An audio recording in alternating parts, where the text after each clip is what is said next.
जिसमें उन्होंने भगवान से प्रार्थना की है। भगवान के गुणों की महिमा, संतों के गुणों की महिमा गाई हुई है।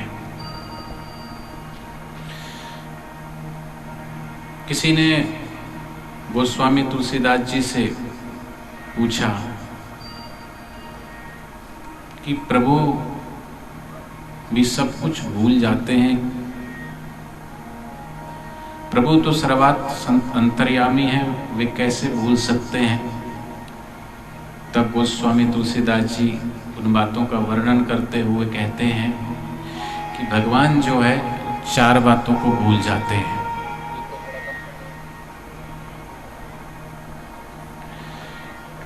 निज गुण अरिकृत अनहित, दास दोष सुरत चित रहती किए दान की। अर्थात भगवान जो है पहली बात तो अपना निज गुण भूल जाते हैं। भगवान अपने भीतर क्या गुण है उसको भी भूल जाते हैं।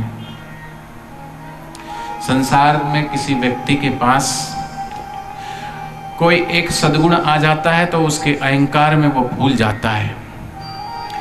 भगवान की कृपा से किसी के पास धन आ जाता है तो धन के मद में वो भूल जाता है कि धन उसका नहीं, सब कुछ प्रभु का दिया हुआ है। आया था तब खाली हाथ आया था, लेके कुछ नहीं आया था, और जो कुछ भी दिया है तो परमात्मा का दिया हुआ है।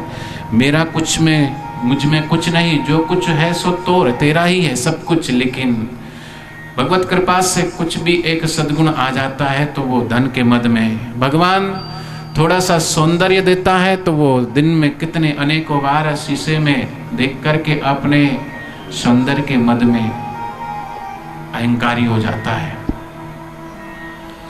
एक व्यक्ति के भीतर कोई गुण आ जाए तो वह अहंकार से भर जाता है और अपने गुणों की चर्चा सभी से करना चाहता है, बार बार दिखाना चाहता है, प्रशंसा पाना चाहता है। लेकिन हमारे प्रभु वो सर्वगुण संपन्न है, सर्व कला भरपूर प्रभु।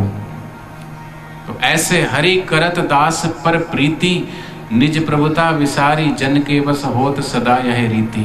अर्थात वो अपने भक्तों के अधीन होकर अपनी प्रभुता को भूल जाते हैं। जैसे त्रेता युग में हुआ, भगवान श्री राम लक्ष्मण माँ जानकी को लेकर के वनवास 14 वर्ष का जाते हैं, और जब केवट नाव पार कराने के लिए नाव लेके आता है तो प्रभु को नाव में बिठाने के लिए तैयार नहीं होता। पहले कहता कि मैं आपके चरण पखारूंगा विनोदवश, क्योंकि केवट ने सुन रखा था कि भगवान ने जिस पत्थर को छुआ था उसमें नारी प्रकट हो गई थी। मेरी नाव में बैठे तो मैं पहले भगवान की चरण पखार लूं। भक्त और भगवान के बीच के प्रेममय संवाद को सरयू नदी, गंगा नदी सुन रही थी। गंगा के मन में संदेह हुआ कि जो भगवान वामन अवतार लेकर के प्रकट हुए और उस वामन अवतार में जब आए बाली के द्वार पे, तो एक पग में आकाश और दूसरे पग से पाताल को जिन्होंने माप लिया, इस ब्रह्मांड को जो माप सकते हैं, ऐसे प्रभु को इस नदी को पार करने में भला कौन सा कष्ट होगा और कौन सी दुविधा होगी जो इस नाविक के आगे भगवान गिड़गिड़ा रहे हैं।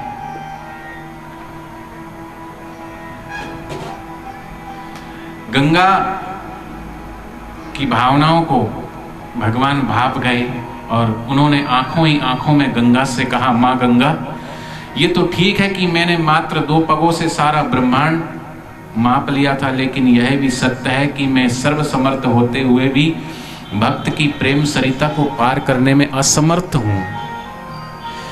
भगवान सर्वसमर्थ होते हुए भी भक्तों के अधीन हो जाते हैं। भगवान सर्वसमर्थ होते हुए भी वो गोपियों के प्रेम माधुर्य में उनके आगे, छाछ के आगे नाचते हैं।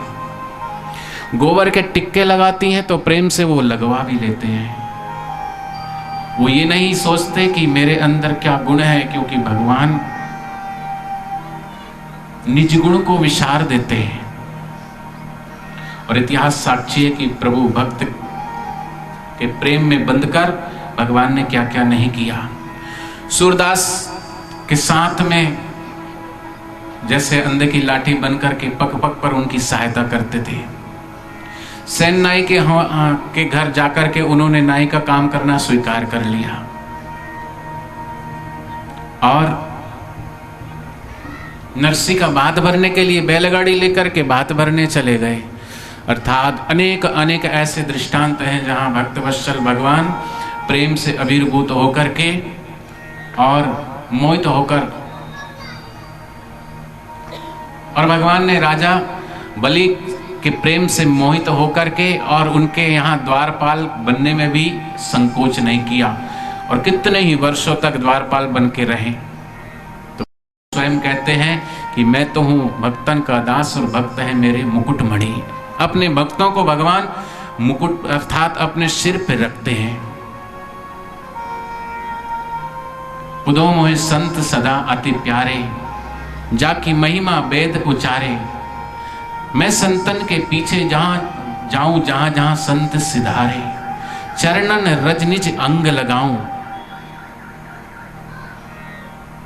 तो आगे तुलसीदास जी कहते हैं कि भगवान के अंदर ये सद्गुण है कि वे निज गुण को विसार करके भक्तों के अधीन हो जाते हैं। और दूसरी बात, अरिकृत अनहित, अर्थात दूसरों के द्वारा किए गए अपने अनहित को भी भूल जाते हैं। संसार में यदि कोई व्यक्ति किसी के साथ कुछ बुरा कर देता तो ऐसी गांठ बांध लेते हैं कि भाई उसने शेर की सुनाई तो मैं सवा शेर की सुनाऊंगा, उसने मेरे साथ ऐसा किया तो मैं भी उसको करके दिखाऊंगा। तो व्यक्ति अपनी हानि का बदला लिए बिना आराम से नहीं बैठता और यह प्रतिशोध ना ले पाए तो अपने भीतर घृणा को जरूर स्थान दे देता है और यहाँ तक कि उससे जुड़े लोगों से भी वह घृणा करने लगता है। लेकिन प्रभु तो सभी को अपनी शरण में लेने को तैयार हैं। और त्रेता युग की वो घटना जब भगवान श्री राम लंका पे चढ़ाई करने वाले थे और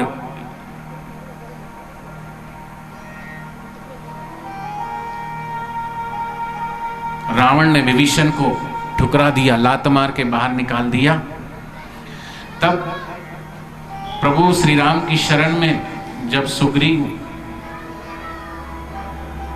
विभीषण आए, तब सुग्रीव को समाचार मिला तो सुग्रीव भगवान श्री राम को कहने लगे, आया मिलन दशानंद भाई। प्रभु दशानंद का भाई मिलने के लिए आ रहा है। तब प्रभु ने सुग्रीव से पूछा, अच्छा तो अब हमें क्या करना चाहिए,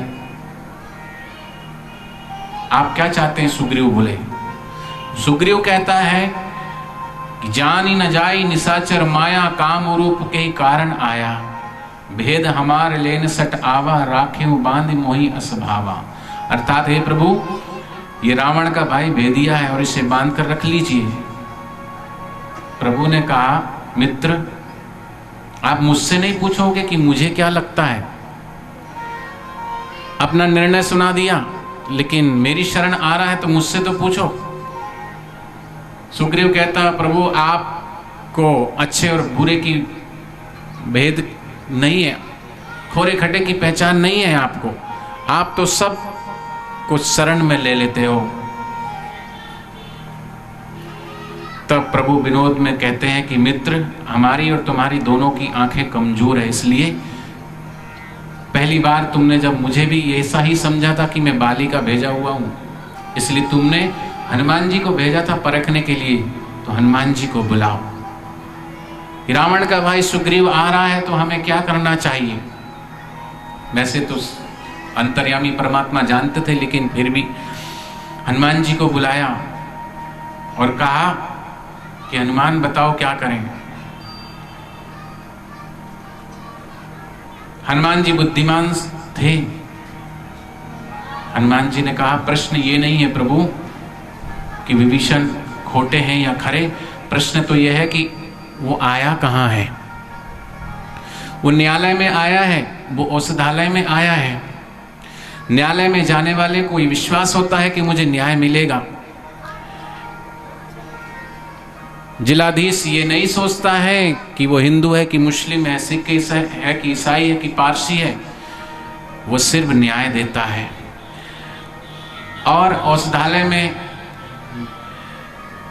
डॉक्टर या वैद्य सिर्फ ये देखता है इसको रोग कौन सा है और इसका उपचार कैसे हो, ये स्वस्थ कैसे हो। ये डॉक्टर का धर्म है। ऐसे ही ये देखा जाए कि वो किसकी शरण आया है। इसलिए प्रभु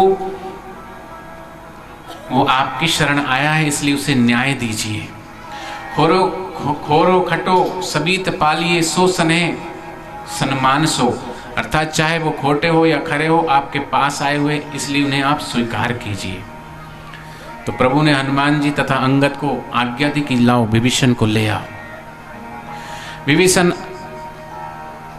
आए तो भगवान ने दोनों भुजाएं फैला करके और उसको अंगीकार किया, गले लगाया। गले लगाया तो मन ही मन सुग्रीव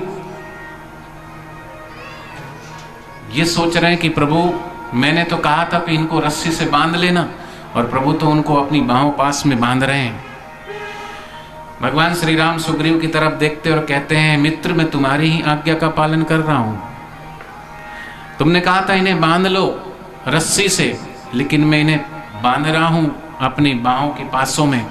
रस्सी से बंधा हुआ व्यक्ति छूट सकता है, भाग सकता है, लेकिन बाहों में जकड़ा हुआ, प्रेम में जकड़ा हुआ, बंधन में जो बंध जाता है वो कभी छूट के जाता नहीं है। बांधा तो है मैंने, लेकिन प्रेम की पास में। तो भगवान जो है, दूसरा जो सद्गुण है, अरिकृत अनहित, अपने अहित करने वालों का भी उद्धार करते हैं। और तीसरी बात गोस्वामी तुलसीदास जी भगवान के लिए कहते हैं कि दास दोष, जो अपना दास होता है, सेवक होता है, उसके दोष वो नहीं देखते। दोषों को भूलकर केवल उसके उद्धार के बारे में ही सोचते हैं, और वे दोषों को देखकर कभी दास को छोड़ते भी नहीं, वरन ये विचार करते हैं कि इसका उपचार कैसे किया जाए, इसका उद्धार कैसे किया जाए। और तुलसीदास जी रामचरितमानस में कहते हैं, जो करनी प्रभु मुझसे मोरी, नहीं विस्तार कल्प सत कोरी, जब अवगुण प्रभु न काऊ, दीन बंधु अति मृदुल स्वभाव। प्रभु किसी के कर्म नहीं देखते, वे सभी को अपनाते हैं, सभी का कल्याण करते हैं। और ऐसा ही हुआ जब अजामिल पहले पापी नहीं था, गुरुद्वार पे जाता था और गुरुद्वार पे जाकर गुरु के वचनों का अनुसरण करता था।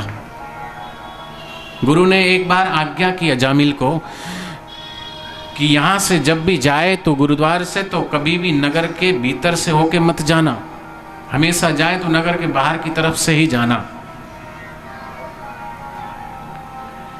कई बार तो ऐसा हुआ, लेकिन एक दिन नगर के बाहर से जाते हुए उसके पैर ठिठक गए और मन में सोचने लगा, और जो कलयुग रूपी दोष है वो जितना भक्तों को विचलित करता है उतना संसारियों को नहीं करता। जो जितना भगवान की भक्ति में, साधना में, सेवा में उतना ऊंचा उठता है, ऐसे ही ये संसार रूपी निशाचर उसके मन में तरह तरह के विचार पैदा करता है। अजामिल के मन में भी विचार भर दिया कि गुरु ने ऐसा कहा क्यों कि नगर के भीतर से नहीं जाना, क्यों मना किया, चलो आज चल के देखते हैं। गुरु की आज्ञा में, गुरु के वचनों में, गुरु का वचन मेटे ना कोई, गुरु नानक नानक हर सोई। संदेह किया गुरु के वचनों में, तो नगर में से गुजर ही रहा था कि उसकी दृष्टि सुंदर वैश्या पे पड़ी, और वैश्या को देखकर वैश्या के रूप से मोहित हो गया और उसके प्रेम में ऐसा